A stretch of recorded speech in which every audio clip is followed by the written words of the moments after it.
ہدایت کے پھول کے سامعین گرام، السلام علیکم۔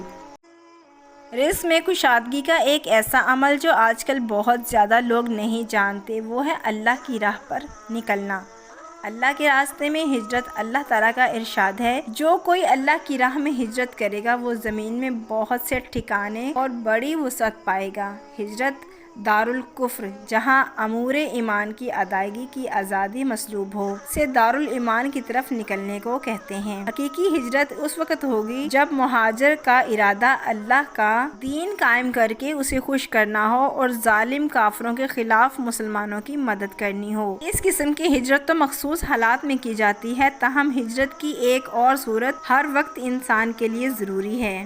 وہ گناہوں کی دنیا سے نیکیوں کے جہان کی طرف منتقل ہونا ہے۔ اس ہجرت پر بھی انشاءاللہ اللہ تعالی ہمارے رزق میں کشادگی اور برکت عطا فرمائیں گے۔